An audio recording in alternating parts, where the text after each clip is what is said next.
आराध्य हैं, आराध्य हैं, आराधना के सारे हैं। ओ नमन जिन देव को जो भव जलधि के पारे हैं, जो भव जलधि के पारे हैं। जिन वर कानन चक्र अहोरन, मोहते मृगा करे विनाश। वेद ज्ञान की दिव्य ज्योति में शुद्धात्म का करे प्रकाश। एक अखंड अभेद त्रिकाली, ध्यायक ध्रुव चैतन्य स्वभाव। परम शुद्ध नय करे प्रकाशित, परम पारिणामिक निज भाव। परम पारिणामिक निज भाव।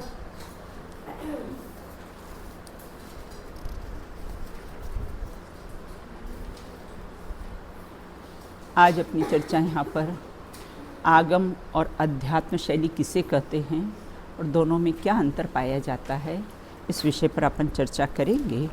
ये नए रहस्य ग्रंथ के माध्यम से पूर्व में हमने जो पक्षातिक्रांत की हमारी चर्चा चल रही थी, वो पक्षातिक्रांत की चर्चा थोड़ी सी और है, उसको पूर्ण करके अपन आगम और अध्यात्म की चर्चा करेंगे।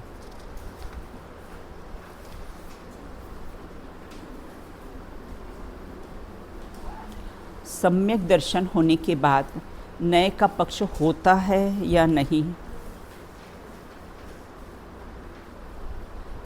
पेज नंबर 114 है।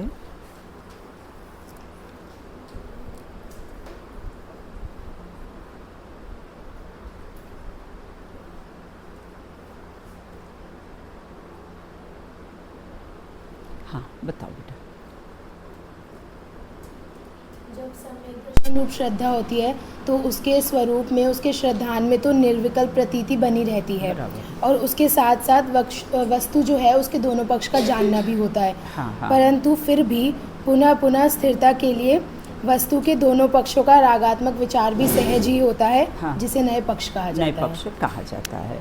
तो निष्कर्ष अपना क्या निकला कि श्रद्धान में तो निर्विकल्पता उसकी रहती है सम्यक दर्शन होने पर, लेकिन कैसा है, दोनों पक्षों का वो कैसा है, विकल्पात्मक जो विचार करता है, रागात्मक विचार करता है, उसको कैसा है, नए पक्ष कहा जाता है। बिल्कुल इतनी अपनी चर्चा हुई थी। अब अपनी आज चर्चा चलेगी 140 पेज नंबर यहाँ से। ज्ञानी को नए का पक्ष कब कहा जाता है, यहाँ से अपन चर्चा प्रारंभ करेंगे। ये हो गया था? अच्छा।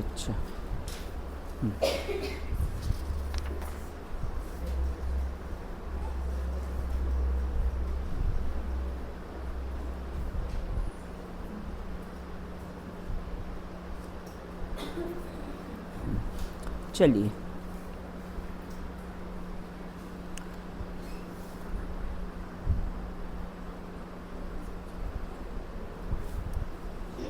पेज नंबर है 117, नए रहस्य में पेज नंबर है 117, जिसके अपन 11वें प्रश्न पर चर्चा अपन प्रारंभ करेंगे। जिस प्रकार नए पक्ष छोड़कर पक्षातिक्रांत दशा आत्मानुभूति में होती है, तो क्या प्रमाण का पक्ष भी छोड़कर आत्मानुभूति होती है? आपने नए का तो कह दिया कि नए का विकल्प तो नहीं, नयों की लक्ष्मी तो उदित नहीं होती, नयों का पक्ष तो नहीं होता है।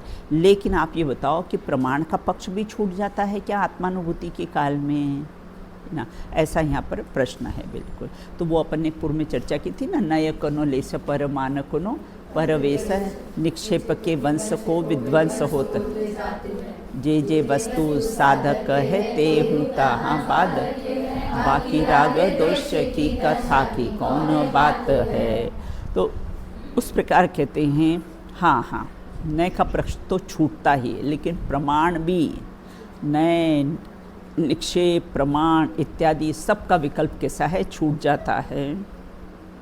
हाँ हाँ क्यों नहीं। समय सार की 13 की गाथा की टीका में समागत कलश के पश्चात लिखी गई टीका में आचार्य अमृतचंद देव ने नव तत्व, प्रमाण के प्रत्यक्ष परोक्ष आदि भेद, नए के भी द्रव्यार्थिक पर्यार्थिक आदि भेद, निक्षेप मतलब रखना, और निक्षेप के भी कैसे हैं 4, नाम, स्थापना, द्रव्य और भाव आदि भेद ना।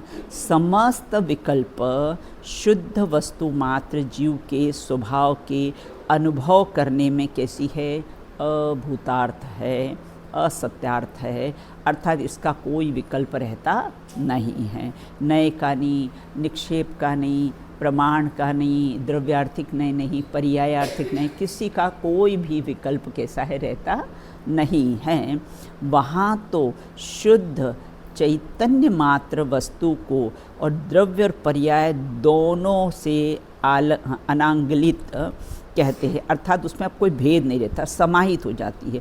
पर्याय जब द्रव्य का अवलंबन लेती है, जब आश्रय लेती है, तो वो किसी द्रव्य में ही समाहित हो जाती हैं। लहरें जब वापस लौट कर समुद्र में आती है तो समुद्र में ही कैसी है, समाहित हो जाती है। फिर द्रव्य और पर्याय का अनुभूति के काल में द्रव्य का पर्याय का कोई विकल्प नहीं रहता है। इतना भी विकल्प नहीं रहता है कि अब मुझे आनंद की अनुभूति हो रही, अब मुझे आनंद आ रहा है, मुझे आनंद में कर रहा हूँ, ऐसा कोई भी विकल्प रहता नहीं। सारे विकल्प कैसे समाहित हो जाते, सब विकल्प कैसे है छूट जाते अनुभूति के काल में। सोचो कैसी दशा होती होगी, कल्पना करो तो आत्मानुभूति के काल में कैसी दशा होती है। टीका का वह अंश इस प्रकार से है, अब जैसे 9 तत्वों में एक जीव को ही जानना भूतार्थ कहा है 9 तत्वों में एक जीव को, जीव द्रव्य में एक जीव द्रव्य को, है ना। 5 अस्थि काय में जीवास्थि काय को, है ना, एकमात्र उसको ही कैसा है जानना कहा है। तो इस प्रकार से अब 9 तत्वों में एक जीव को ही जानना कैसा है, जीव नामक पदार्थ ही कैसा है, भूतार्थ है, प्रयोजन भूत है, ग्रहण करने योग्य है। उसी प्रकार एक रूप प्रकाशमान आत्मा के अधिगम के उपाय में जो प्रमाण, नए, निक्षेप वे भी निश्चय से कैसे हैं, भूतार्थ हैं। क्यों? विकल्प है। क्यों बेटा?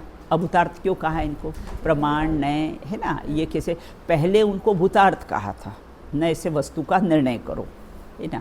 उसके बाद अब क्या कह रहे, पक्षातिक्रांत के चैप्टर में क्या कह रहे हैं उसको कि ये भी कैसे अभूतार्थ है। अभूतार्थ मतलब उसका विकल्प बेटा भूतार्थ है ना। अगर विकल्प कैसा है मतलब भेद करता है, तो भेद कैसा है, भूतार्थ नहीं है।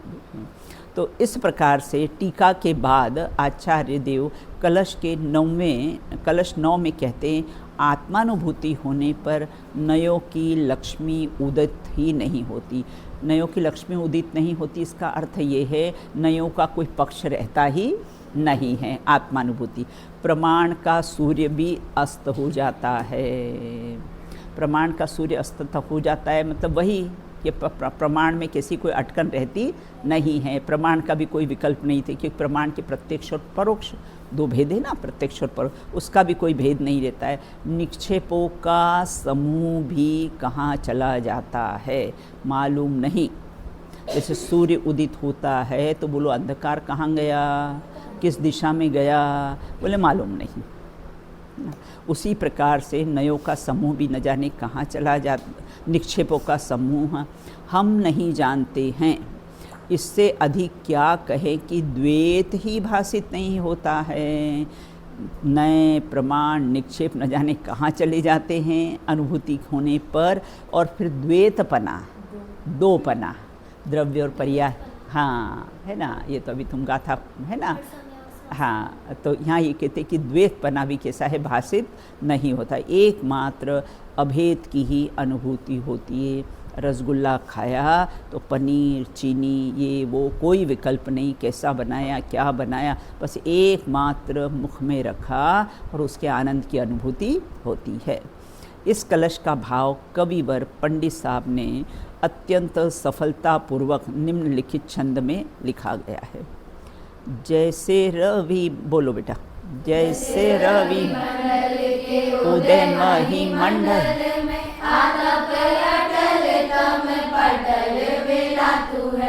जैसे परमात्मा को अनुभव रहते जोलो तोलो कहू दुविधा न कहू पक्षपातु है।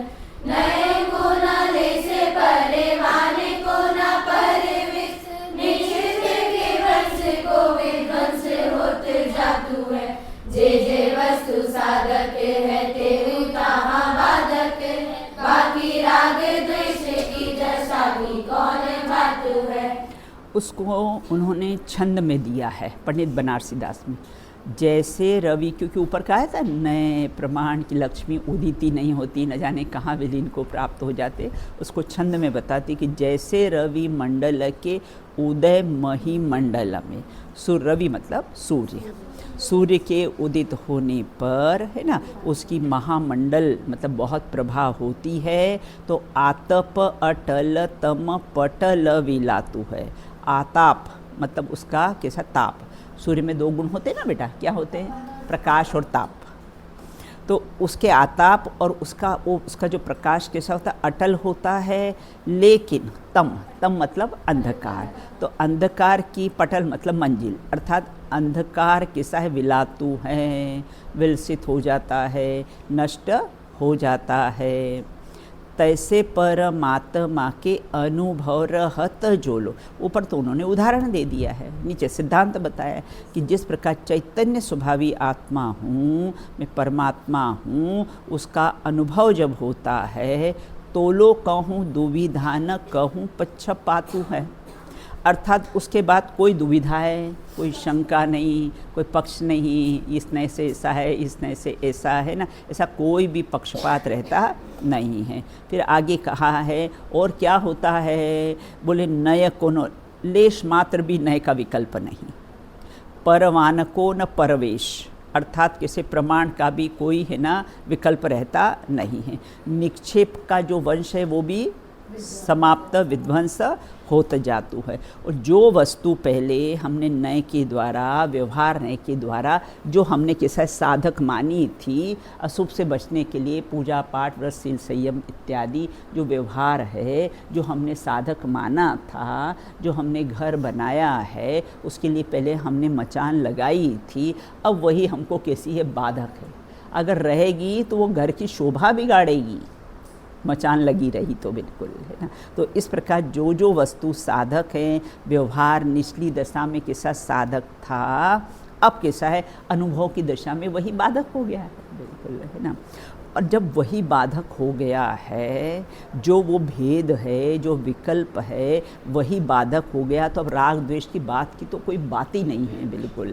राग द्वेष की, दोष की दशा की कौन बात है, बिल्कुल। राग द्वेष तो न जाने कहाँ कहाँ विलीन को प्राप्त हो जाते हैं। जब एक ही वस्तु में जो द्वैतपना हो, उसी को व्यवहार कहा है, और वह भी कैसा विध्वंस हो जाता है अनुभव के काल में। तो राग द्वेष की तो यहाँ कोई चर्चा ही नहीं है, बिल्कुल ना।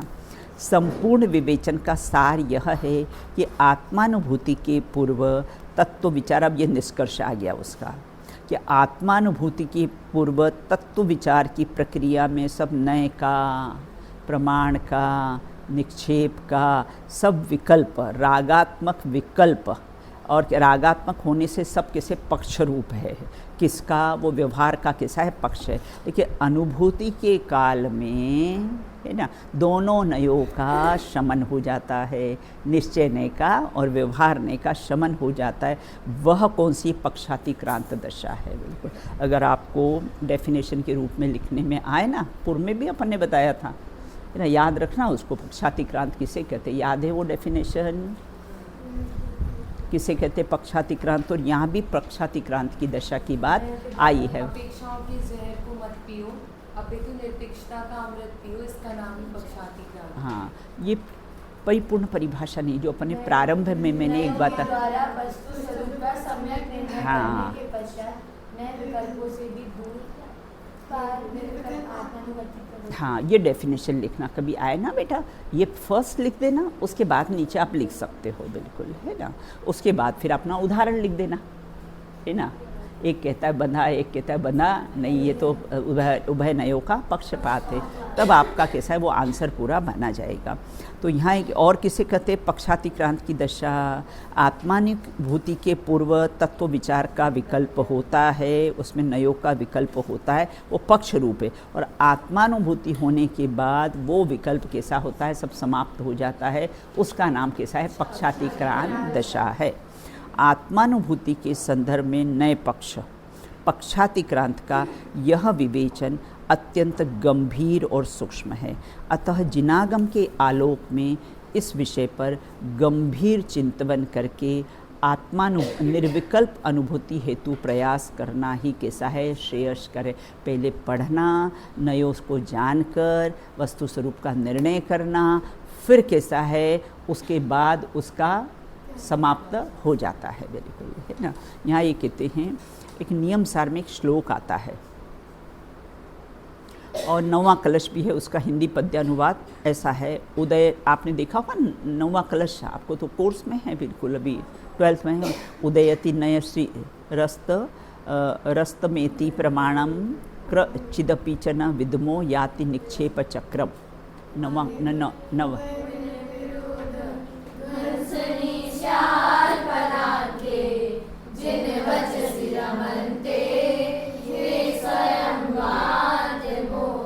हाँ,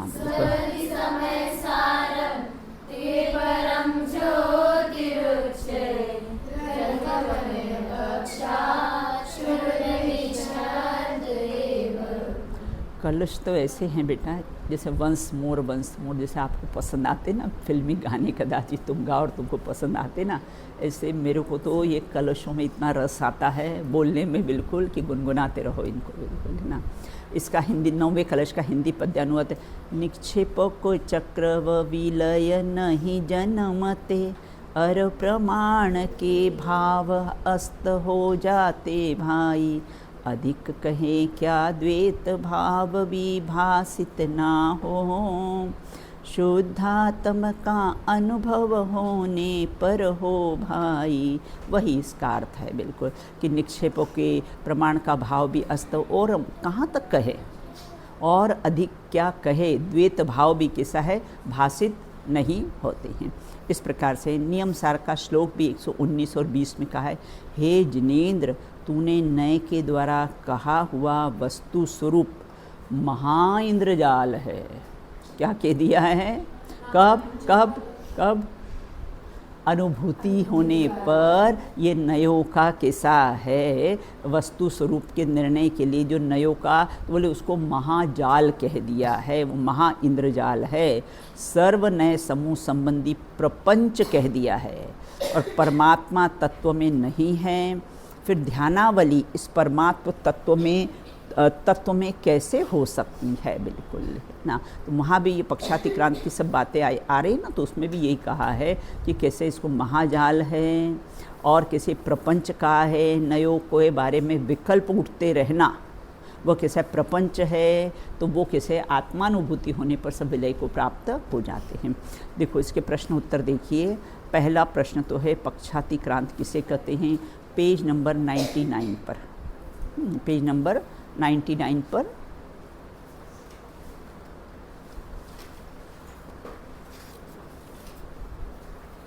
ये वाला बेटा, यहाँ से, क्योंकि नयों के द्वारा फर्स्ट पैराग्राफ है ना, पक्षातिक्रांत किसे कहते हैं, वो यहाँ तक, वो कैसा पक्षातिक्रांत है, समयसार कहा जाता है, यहाँ तक है उसका बिल्कुल। फिर पक्ष और, हाँ बोलिए बेटा, बोल बेटा, कौन सा, मेरे में 99 पेज पर है बेटा, है ना। तो क्या प्रॉब्लम आ रही है, समता मिल गया, चलो बिल्कुल। पक्ष और पक्षातिक्रांत का आशय लौकिक संदर्भ से स्पष्ट कीजिए, बिल्कुल। पक्ष, और ये पेज नंबर है अपना 105 और 106 पर है।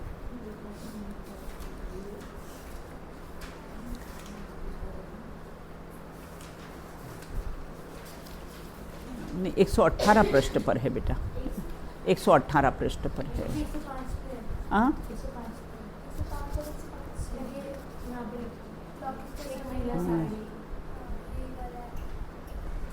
नहीं, प्रश्न पहले का है ना, हाँ, कि पक्ष और पक्षातिक्रांत का क्या आशय है।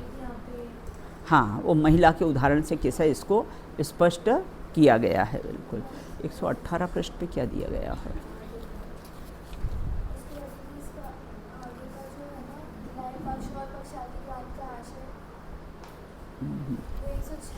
हाँ नहीं, ये पहला तो बेटा यही है, 105 पृष्ठ पर इसका कैसा है ना, ये है ना बेटा 106 पृष्ठ, नए पक्ष और पक्षातिक्रांत से क्या आशय है, 106 पृष्ठ पर है ना। ये उसका कैसा है, उदाहरण दिया हुआ है और आगे उसको कैसा है ना, नए पक्ष और पक्षातिक्रांत से, ये पक्ष और पक्षातिक्रांत से क्या आशय है ना। उसके बाद फिर कैसे अज्ञानी और ज्ञानी को अलग अलग नए पक्ष किस प्रकार से घटित होते हैं, ज्ञानी भी जानता है और अज्ञानी भी। 114 और 115 पृष्ठ।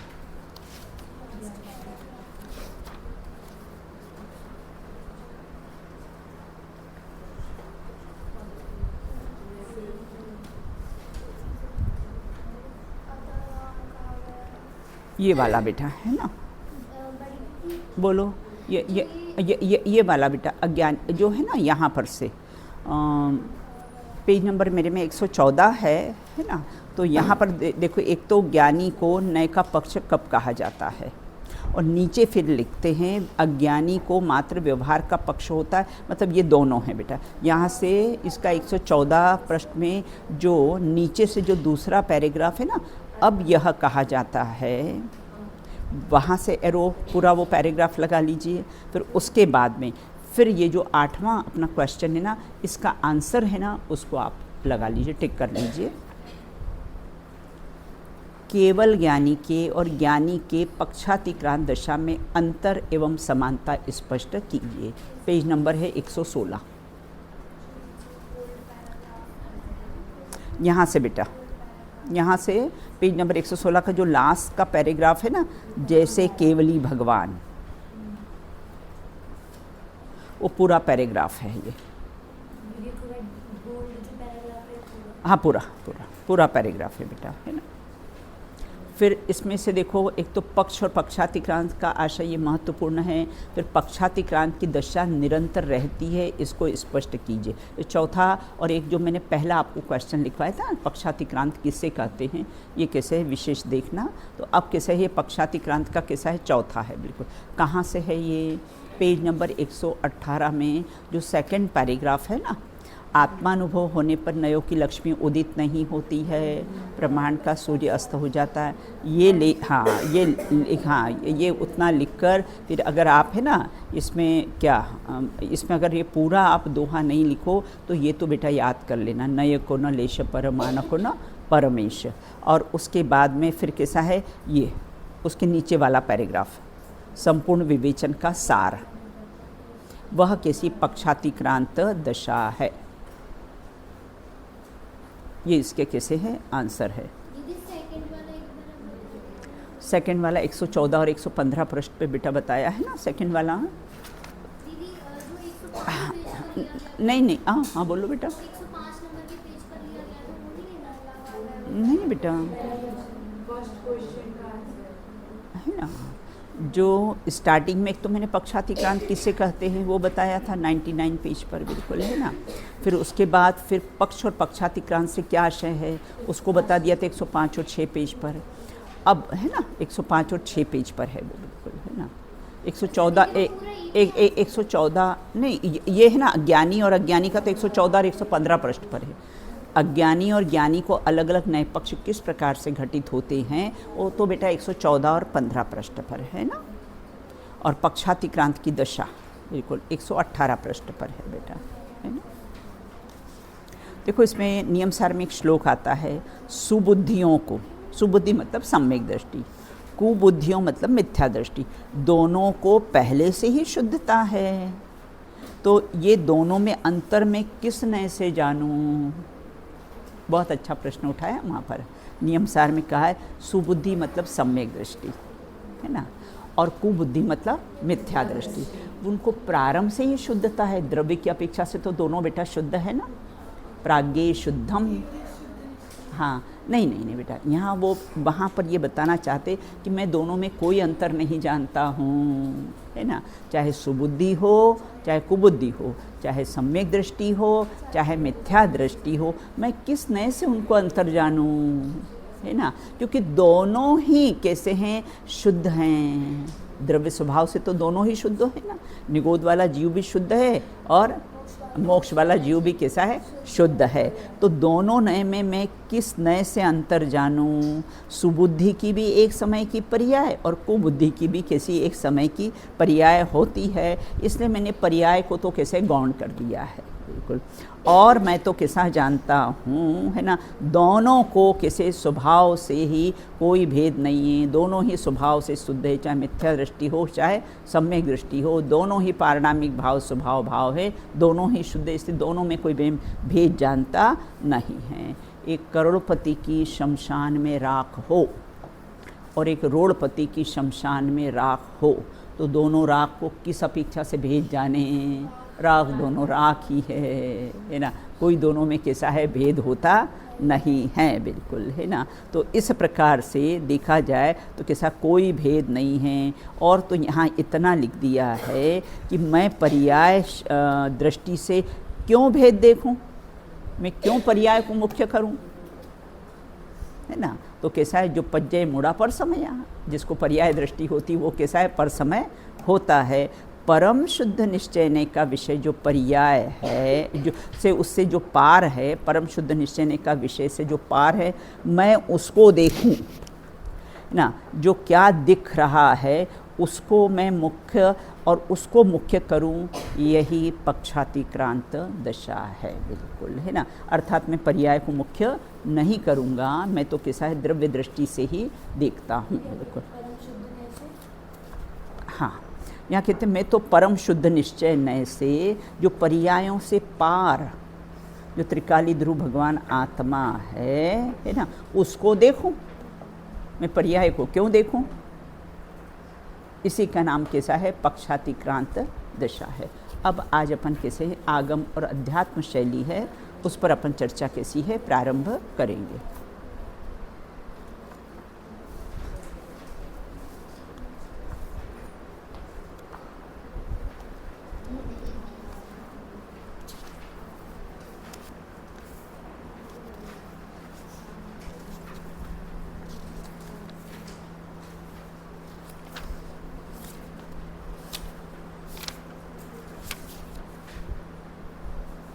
जो अपना 11वां चैप्टर है बेटा, मेरे में है, पेज नंबर है 208, है ना।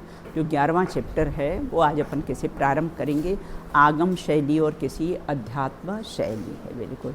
आगम मतलब अरहंतों के द्वारा कही हुई वाणी, आगम, और उस वाणी से अपने को आत्मसात करना, अपना निर्णय करना, वह कैसी है, अध्यात्म शैली है। आगम नींव है, अध्यात्म उस पर महल है, बिल्कुल, है ना। चलिए पढ़ते हैं उसको। आगम शैली में क्या होता है बेटा, है ना, 6 द्रव्यों की सिद्धि की जाती, और अध्यात्म शैली में क्या होता है, जीव की कैसी है सिद्धि की जाती। मैं जीव हूँ, यह अध्यात्म शैली है, और कैसे सब जीव हैं, ये कैसी है, आगम शैली है बेटा, है ना। सठखंडागम, गोमट सार आदि ग्रंथों में आगम ग्रंथ, जिससे वस्तु की सिद्धि की जाती है, तथा समय सार आदि परमागम ग्रंथों में अध्यात्म ग्रंथ कहे जाते हैं। इसमें प्रयोजन की सिद्धि की जाती है। दो बात है, वस्तु की सिद्धि और किसी प्रयोजन की सिद्धि, दो बात है। आगम में कैसी होती है, वस्तु मतलब 6 द्रव्यों की सिद्धि की जाती है, और अध्यात्म में प्रयोजन। उस 6 द्रव्यों में से कैसा हूँ, मैं जीव द्रव्य हूँ, 7 तत्वों में से मैं जीव तत्व हूँ, है ना। उससे कैसी प्रयोजन की सिद्धि होती है, बिल्कुल। आगम ग्रंथों में अशुद्ध निश्चय नय तथा व्यवहार नय की मुख्यता से, अथवा द्रव्यार्थिक पर्यायार्थिक नय की मुख्यता से जीव की संसार अवस्था, वस्तु स्वरूप के प्रतिपादक त्रिलोक आदि का वर्णन किया जाता है। आगम शैली में क्या क्या होता है, अशुद्ध निश्चय का भी कथन होता है, आत्मा रागी है, आत्मा द्वेषी है, इसका भी कथन होता है, व्यवहार रहस्य में भेद प्रभेद का भी कैसा है कथन होता है, द्रव्यार्थिक नए हैं, पर्यायार्थिक नए हैं, है ना, और कैसी हैं। इस प्रकार त्रिलोक आदि का वर्णन भी होता है, 3 लोक का वर्णन भी। करणान योग में तो क्या होता है बेटा, 3 लोक का कैसा है वर्णन भी होता है इस प्रकार। और चरणान योग के ग्रंथों में भी कैसा होता है, देखो चरणान योग का ग्रंथ भी खाने पीने की बात नहीं, ये नहीं खाना, वो नहीं खाना, ऐसा नहीं करना, वो बात नहीं, वहाँ भी बेटा जीव रक्षा की ही बात है। चरणान योग में भी क्या होता है, जीव रक्षा की ही बात होती है, बिल्कुल। अब कल श्वेतांबरों की बेटा महावीर जयंती है, और अपनी महावीर जयंती तो अप्रैल में आती है। तो इस प्रकार से यहाँ ये कहते हैं कि चरणान योग के ग्रंथों में भी आगम ग्रंथ सम्मिलित हैं, जबकि अध्यात्म ग्रंथों में शुद्ध निश्चय से आत्मा का स्वरूप बतलाकर आत्मानुभूति की प्रक्रिया स्पष्ट करते हुए उसकी प्रेरणा दी है, और कहा है कि अनुभव मार्ग मोक्ष को अनुभव मोक्ष स्वरूप। बिल्कुल वहाँ एकमात्र अध्यात्म ग्रंथों में है ना, जो शुद्ध निश्चय का विषय, जो त्रिकाली ध्रुव भगवान आत्मा है, उसके अनुभव की प्रेरणा दी जाती है। किसमें, अध्यात्म ग्रंथ। और आगम में, आगम ग्रंथों में किसका प्रतिपादन है, 6 द्रव्य हैं, 7 तत्व है, वस्तु तत्व है, निश्चय व्यवहार है, त्रिलोक आदि, चरणान योग इत्यादि का कैसा है वर्णन किया जाता है। जिनागम के, अब अनुभव के लिए क्या करना, सबको तो अनुभव करना है बेटा, करना है ना, आत्मानुभूति सबको करनी है ना, सबको करना है, तो क्या करना, अनुभव के लिए क्या करना, बोले मैं अनुभव स्वरूप है, बस इसका निर्णय करना इतनी सी बात है। आत्मानुभूति के लिए क्या करना है ना, बस मैं अनुभव स्वरूप हूँ, इसका अनुभव करना, क्योंकि अनुभव कर्म काटे परम सो प्रीति जोड़े, अनुभव समान न धर्म कोई और है। पूज्य गुरुदेव जी के पास एक जापान का कोई व्यक्ति आया था, बोले आप एक शब्द में आपके जैन धर्म को बताइए। तो गुरुदेव जी ने कहा कि अनुभव का नाम जैन धर्म एक शब्द में बता दिया कि अनुभव का नाम कैसा है, जैन धर्म है, बिल्कुल। तो इस प्रकार यहाँ कहते हैं जिनागम में अनुभव मार्ग मोक्ष को अनुभव मोक्ष स्वरूप। ये अपन को अनुभव हो रहा है कि नहीं बेटा, क्यों कृतिका, अनुभव स्तुति हो रहा है, अनुभव मैं स्तुति हूँ, ये अनुभव नहीं हो रहा है, हो रहा है ना, हाँ हो तो रहा है, निरंतर अनुभव कर रहे हैं। अनुभव से रहित कोई जीव नहीं है, बिल्कुल, है ना। अनुभव तो निरंतर हो रहा है, लेकिन किसका, पर का पर का हो रहा है, अपना अनुभव नहीं हो रहा है। जिनागम की उक्त दोनों धाराएं बेटा कौन सी, आगम और, हाँ आगम और अध्यात्म शैली, दोनों धारा की विषय वस्तु शैली में भिन्नता होने से दुर्भाग्यवश इन दोनों में परस्पर, लोग बाग कहते 36 जैसा विरोध है। बिल्कुल परस्पर विरोध समझकर किसी एक शैली को एकांतिक कहकर आगम शैली अर्थात व्यवहार वाले, अध्यात्म शैली अर्थात निश्चय वाले, है ना, ऐसे 2 पार्टियां कैसी है कर दी है, बिल्कुल। तो विरोध समझकर किसी एक शैली का, अब आप लोग अपने अपने नगर गांव में जाओगे ना, तो ये जो भ्रम है सबको कि 2 पार्टियां हैं, तो आप बताना कि 2 पार्टियां हैं, ये तो वस्तु के निरूपण करने की 2 शैलियां हैं, है ना, वस्तु को देखने का कैसा एंगल है, नज़रिया है, बिल्कुल इधर से देखो कि इधर से, पार्टियां नहीं है उसकी 2, बिल्कुल। तो एक शैली एकांतिक आग्रह हो जाता है, बिल्कुल। आध्यात्मिक रसिक लोग को दूसरा पक्ष एकांत निश्चय वाले कहते हैं कि ये तो आगम अभ्यासी लोगों का, और अपर पक्ष के द्वारा व्यवहार पक्ष वाला कहता है, अर्थात दोनों एक दूसरे को कहते हैं, जो पूजा पाठ व्रत शील संयम करें वो व्यवहार वाले, और जो कैसे हैं अध्यात्म करे, स्वाध्याय करे, है ना, वो कैसे हैं वो कैसे हैं निश्चय। ऐसे निश्चय और व्यवहार की 2 पार्टियां कर दी है, बिल्कुल। अतः आगम और अध्यात्म के स्वरूप को गहराई से समझना अत्यंत आवश्यक है। ये आपके बुंदेलखंड में ये विषय को पढ़ाना बहुत ज़रूरी है, बिल्कुल, है ना। हमारे उधर तो नहीं ऐसी पार्टियां हैं, बिल्कुल, लेकिन बुंदेलखंड में ऐसी पार्टियां देखी जाती। पर अगर ऐसा कुछ विषय छेड़ते भी हैं, मंदिरों में इससे रिलेटेड नाटक भी होते हैं, बराबर। तो विरोध खड़ा हो जाता है। ऐसा जो विरोध। बड़े बड़े लोग हैं, जो हाँ। मतलब ऐसे बहुत सीनियर्स हैं, हाँ। वो बहुत ज़्यादा इसका विरोध कर देते हैं, बराबर, बिल्कुल। क्या करो, क्योंकि उन्होंने नए नहीं पढ़े हैं ना इसलिए अगर वो नए पढ़ते ना तो उनको विरोध नहीं होता इसका, बिल्कुल, है ना। वस्तु स्थिति यह है कि आगम, देखो अब है ना, आप लोग अपनी डायरी में इसका बताओ, ये क्वेश्चन बिल्कुल अच्छी तरह से याद करना। आगम शैली और अध्यात्म शैली में क्या अंतर है ना।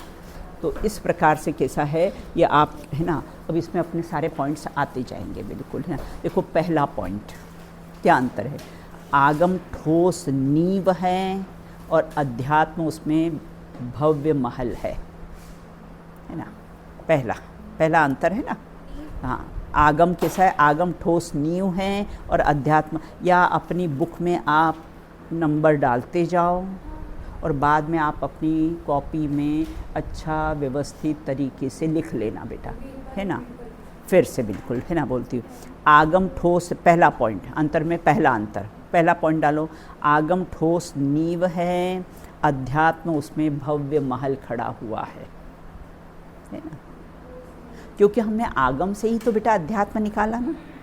भाई मैं आत्मा हूँ, ये अध्यात्म है, तो ये जाना किससे हमने, आगम से ही जाना ना। तो आगम तो कैसा है, नींव है, और अध्यात्म उसमें कैसा है, महल है, बिल्कुल। सेकंड, आगम को विशाल वृक्ष में ही अध्यात्म के फल लगते हैं। आगम विशाल वृक्ष है और अध्यात्म उसका फल है ना। थर्ड पॉइंट, देखो आगम में, आगम का अभ्यास और युक्ति का अवलंबन। हाँ नहीं, थर्ड, आगम यदि दूध है तो अध्यात्म उसमें होने वाला घी है। आगम अगर एक विशाल राष्ट्र है तो अध्यात्म, हाँ बोल बेटा, चौथा पॉइंट, हाँ बोल बेटा। हाँ, आगम दूध है तो अध्यात्म घी है बेटा, है ना। चौथा, आगम विशाल राष्ट्र है तो वहाँ जिस में हम रहते हैं, हमारा जो स्वयं का आवास निवास स्थान है वह अध्यात्म है। अगर ये समझो कि कैसा जो भारत है वह आगम है, और हम कैसे एमपी में रहते हैं, यूपी में रहते हैं, वह उसका कैसा है, अध्यात्म है, बिल्कुल, है ना। आगम और अध्यात्म में परस्पर विरोध नहीं हैं, एक दूसरे के कैसे हैं, पूरक होते हैं, बिल्कुल, है ना। यहाँ कुछ प्रश्न उत्तर के माध्यम से आगम और अध्यात्म के संबंध, देखो आगे भी बेटा अपने अंतर आते जाएंगे, है ना। मैं आपको पूरे, आप व्यवस्थित अपनी एक डायरी में बेटा लिख लेना, देखो बहुत महत्वपूर्ण प्रश्न है ये। आगम और अध्यात्म दोनों आत्महित में उपयोगी हैं, तो दोनों की प्रतिपादन शैली विरोध क्यों हैं। एक को आपने नींव कह दिया, आपको एक ने महल कह दिया, आपने एक को वृक्ष कह दिया, आपने इसको एक फल कह दिया। तो बोले जब आप बोलते हो आगम और अध्यात्म दोनों ही आत्मा के लिए कैसे उपयोगी है, तो फिर उसके प्रतिपादन शैली में कैसी विविधता कैसी पाई जाती। भाई दोनों की अपेक्षा और प्रयोजन न समझने से ही हमें उसमें कैसा है, विरोध दिखाई देता है। यदि बस वो विरोध कैसा है, 36 जैसा नहीं है, बस ऐसा विरोध अपने देखना। भाई दोनों ही शैली की अपेक्षा प्रयोजन न समझने से हमको कैसा है, विरोध दिखाई देता है। यदि उसको, अगर आगम किसी फैलाने की प्रक्रिया है तो अध्यात्म सिमटने की प्रक्रिया, आगे पॉइंट आएगा अपना, बिल्कुल। यदि उसकी अपेक्षा समझ ली जाए तो उसमें कोई कैसा है, विरोध दिखाई नहीं देता है, परस्पर पूरकता ही दिखेगी, एक दूसरों में समानता ही दिखेगी, बिल्कुल, एक दूसरे के विरोधी नहीं, एक दूसरे के सहयोगी है। जब किसी विद्यालय के छात्रों को नक्शे, अब उदाहरण दिया, नक्शे के माध्यम से भारत की सड़कों रेल मार्ग का ज्ञान कराना हो तो विस्तार से समझाना पड़ेगा, पूरा मैप, है ना। अगर हम कहाँ रहते हैं ये बताना पड़ेगा, तो पहले पूरा मैप है ना, अपना जम्बू द्वीप का पूरा मैप आप लोग को दिखाएंगे। फिर उसमें बताएंगे अपन कहाँ रहते हैं, तो बोले भरत क्षेत्र में, भरत क्षेत्र के भी कैसे आर्यखंड में, है ना। तो उसी प्रकार से पहले तो कैसा है मैप के द्वारा पूरा बताया गया वो आगम है बेटा, और उसमें फिर कैसा है हम कहाँ रहते हैं वो कैसा है अध्यात्म है। उसी प्रकार से वहाँ किस रास्ते से जाना है, किस रास्ते से नहीं जाना है, अर्थात वहाँ हे उपाधि का प्रयोजन नहीं है, बिल्कुल, है ना। छोड़ने ग्रहण करने का पूरा मैप अपने जम्बू द्वीप का देखा, उधर लगा हुआ है ना पूरा मैप, बिल्कुल, है ना। अब जैसे अभी ये कालचक्र का मैप, अब हम कहाँ हैं इसमें, पूरा 6 काल का है, बिल्कुल। हम अभी कहाँ है, ये पंचम काल में है, बिल्कुल, है ना। तो इस प्रकार से कैसा है ये कुंभोग भूमि का है, बिल्कुल, है ना।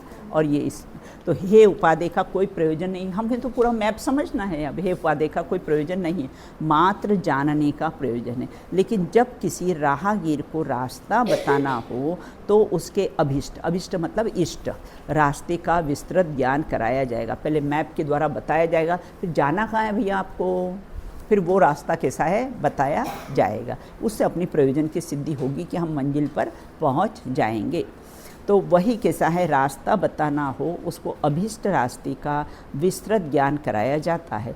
उस समय अन्य रास्तों की बात करने का कोई प्रयोजन नहीं है। 4 पॉइंट्स अपने हो गए थे ना, अंतर के 5वां पॉइंट आया, है ना। इसी प्रकार आगम महासागर है और उसमें विश्व के समस्त पदार्थ, परस्पर संबंध, परिणमन व्यवस्था, 3 लोक आदि का वर्णन है। और अध्यात्म उसमें क्या है, गागर है। सागर में से हमने 1 लोटा भर लिया तो वो कैसा है गागर है, अर्थात वो कैसा है अध्यात्म है, बिल्कुल। और जिसमें उस महासागर का शुद्धात्म रूपी जल भरा हुआ है जो हमारी चिर पिपासा को शांत करेगा। अनादिकाल से जो प्यास लगी है ना, तो किसी सागर के जलसोस है ना, जितना सागर का पानी हो सब पी लो तो भी प्यास शांत नहीं होगी। यहाँ शुद्धात्म का जल पिया तो कैसा है प्यास शांत, हमेशा हमेशा के लिए शांत। वो ना अंजुलि भर अपन उसमें बोलते ना, हाँ नहीं, अंजुलि में अपने समयसार की स्तुति में आया है ना, अपनी पंक्ति है ना, अंजुलि भर भर के कैसे है मुमुक्षु पीवे पानी, बिल्कुल। मतलब शुद्धात्मा का पानी कैसा है मुमुक्षु भर भर के कैसे हैं पीते हैं। उसी प्रकार यहाँ ये कहते हैं अध्यात्म आगम का ही अंश है। तथापि यदि भारत जैसे विशाल राष्ट्र के एक प्रांत को महाराष्ट्र कहा जाए वो अध्यात्म हो गया, भारत कहो वो आगम, और हमने कहा है यूपी वो क्या हुआ अध्यात्म हो गया, बिल्कुल। तो वह जो यूपी है वो भारत का ही अंश है ना। तो अपन कैसा है अभी बहुत चल रहा है ना भारत इंडिया, अपन ने तो भारत कहना क्यों, अपने आगम के अनुसार, है ना। क्योंकि ये भारत का नाम कैसा है अपने भरत जी से जो अपने मोक्ष गए हैं, है ना, उन भरत जी से ही इसका नाम भारत पड़ा है। तो अपन तो कैसे हैं भारत ही कहना, बिल्कुल। ये तो फिर प्रमाण नए की तरह हो गया ना। हाँ, जैसे प्रमाण में संपूर्ण वस्तु आ जाती है, बराबर बिल्कुल है। आगम का जो संपूर्ण है उसका एक प्रकार से एक अंश को ग्रहण करना वो कैसा है बराबर में, क्योंकि जो नए होता है वो भी प्रमाण का ही अंश है ना। नए होता है वो कैसा होता है प्रमाण का ही अंश होता है। उसी प्रकार ये अध्यात्म है तो हमने कहाँ से निकाला, आगम में से तो निकाला है ना। 6 द्रव्य पड़े उसमें से मैं जीव द्रव्य हूँ, ये हमने कहाँ से निकाला, ये आगम से ही निकाला है, बिल्कुल। तो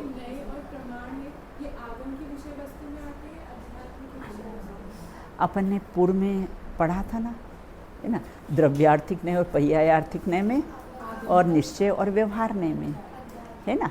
एक अध्यात्म के नय है और कैसे हैं बेटा एक आगम के नय कहे हैं, है ना। अब यहाँ की तो द्वादशांग रूपी आगम के प्रयोजन के प्रकरण में अध्यात्म या परमागम को क्यों नहीं कहा जा सकता है। द्वादशांग तो आगम है ना, उसके प्रयोजन प्रकरण में अध्यात्म और कैसा परमागम क्यों नहीं कहा जा सकता है ना। यहाँ ये कहते हैं यदि आगम के प्रयोजनभूत प्रकरण को अध्यात्म कहते हैं तो अध्यात्म के अतिरिक्त शेष आगम कैसा होगा, अप्रयोजनभूत मानना पड़ेगा। देखो लॉजिक देखो इनका, यदि आगम के है ना प्रयोजनभूत मतलब संपूर्ण जिन आगम है ना। प्रयोजनभूत प्रकरण को ही अगर हम ये कह दें कि अध्यात्म कह दें, संपूर्ण भारत को ही कैसा हम यूपी कह दें ना, तो यहाँ कहते उसको अध्यात्म कहते हैं। तो फिर क्या होगा, जो यूपी को अगर हम भारत कह देंगे तो यूपी के अतिरिक्त और जो प्रांत है वो अभारत हो जाएंगे, है ना। उसको क्या कह देंगे फिर, कैसे अभारत हो जाएंगे।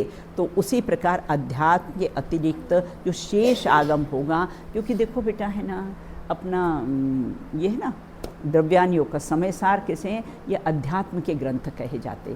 करणान योग हैं, चरणान योग हैं, है ना, प्रथमान योग कैसे, ये सब आगम के ग्रंथ कहे जाते हैं, बिल्कुल, है ना। तो इस प्रकार से फिर अगर हमने सिर्फ द्रव्यान योग को ही प्रयोजन माना तो 3 कैसे अप्रयोजनभूत हो जाएंगे। फिर आचार्यों ने लिखा और हम पढ़ने में अप्रयोजनभूत मान ले उसको, तो ऐसा तो नहीं है। जानने के लिए तो क्या है, अनंत गेय है, परंतु उसमें मोक्ष मार्ग के लिए जीवादि 7 तत्व ही प्रयोजनभूत है। इतना पढ़ ले फिर कर लेते। तथापि बिल्कुल, है ना, प्रयोजनभूत का एक अर्थ क्या लगाना, जिससे सुख की प्राप्ति हो, वो अपना प्रयोजन। बस प्राणी मात्र का प्रयोजन क्या है, सुख सुख सुख, सुख चाहे दुख ते भयवंत, बिल्कुल, है ना। यद्यपि जीव अजीव में समस्त लोकालोक समावेश हो जाता है। जीव में एक जीव द्रव्य और अजीव में बाकी 5 द्रव्य, तो 6 द्रव्य कैसे समाहित हो जाते हैं, समस्त लोक समाहित हो जाता है। तथापि उन्हें भी इस प्रकार जानना प्रयोजनभूत है जिससे भेद ज्ञान और वीतरागता का पोषण हो, वही प्रयोजनभूत है, बिल्कुल, है ना। अजीव को क्यों जानना, अपने से भिन्न जानने के लिए, है ना। उससे हमारे प्रयोजन की सिद्धि नहीं, कि हमसे 2 वस्तु बेटा खड़ी नहीं करेंगे तो भिन्नता कैसे करेंगे। 2 ड्रेस दिखाएगा दुकानदार, 2 क्या बेचारा 10 दिखाता है, बिल्कुल, उसमें से एक पसंद करते हैं, उसके बाद भी पसंद आए तो आए, माल पुराना है, नहीं बेंजी कल आने वाला है। कितने धैर्य उसको बताओ, वो धैर्य बेटा, वो धैर्य नहीं, वो लोक का धैर्य है। तो इस प्रकार से यहाँ कहते हैं संपूर्ण जिनागम का ज्ञान प्रयोजनभूत माना जाए तो सम्यक दर्शन के पूर्व द्वादशांग का पाठी होना अनिवार्य माना जाएगा। क्या कहा, और अगर हमने संपूर्ण जिनागम को प्रयोजनभूत मान लिया, सम्यक दर्शन के पूर्व द्वादशांग का पाठी अनिवार्य माना जाए, तो पंडित टोडरमल जी साहब ने कहा है, तो फिर सिंह को सम्यक दर्शन द्वादशांग का पाठी होना, पहले ऐसा कहा मुनिराज ने, पहले कुल्ला करके आओ फिर मैं उपदेश दूंगा तुमको, ऐसा कुछ कहा। हाथ मांस में सने हुए थे, है ना, लेकिन ऐसा नहीं कहा कि जाओ पहले कुल्ला करके आओ, पहले 7 तत्वों के कम से कम नाम तो सुनाओ, तो तुमको कैसे सम्यक दर्शन हो जाएगा। हाँ, तो यहाँ कहते इस प्रकार द्वादशांग का पाठी होना अनिवार्य माना जाएगा।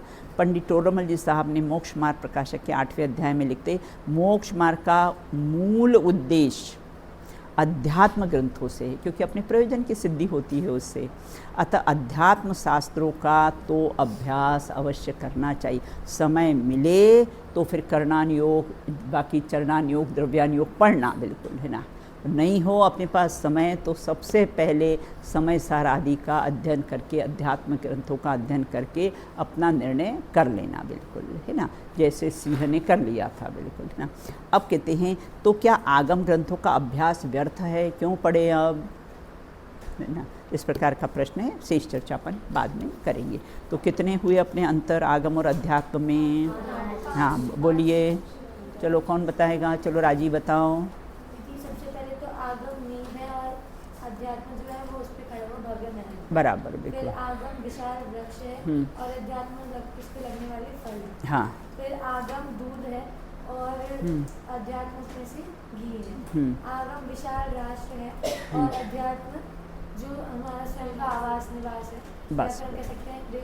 जैसे आगम भारत है तो अध्यात्म उसमें MP है, हाँ बराबर, बिल्कुल। और इसमें भी कि आगम और अध्यात्म परस्पर, इनमें परस्पर नहीं, आगम महासागर है तो उसमें जला, हाँ गागर है, बिल्कुल ना। इस प्रकार से आगम का काम फैलाना है तो हाँ, अध्यात्म का समेटना है, और बिल्कुल। आगम और अध्यात्म परस्पर विरोध नहीं है, अपितु एक दूसरे के पूरक, हाँ पूरक है, बिल्कुल। इतनी चर्चा हुई थी, शेष चर्चा अपन किसी है बाद में करेंगे, बिल्कुल।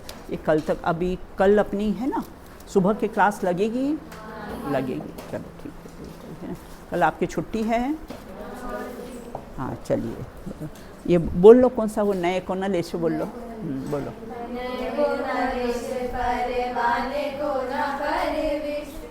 निक्षेप के वंश को विध्वंस हो जे जे वस्तु साधक है तेहु ताहा बाधक है। बाकी राग दोष की कसा की कौन बात है। बाकी राग द्वेष की कसा की कौन बात है। वो दोष है ना बेटा, उसका वास्तव में हिंदी है ना, ये तो उसमें ढूंढारी जैसी भाषा में लिखा द्वेष, राग द्वेष। अब चलिए।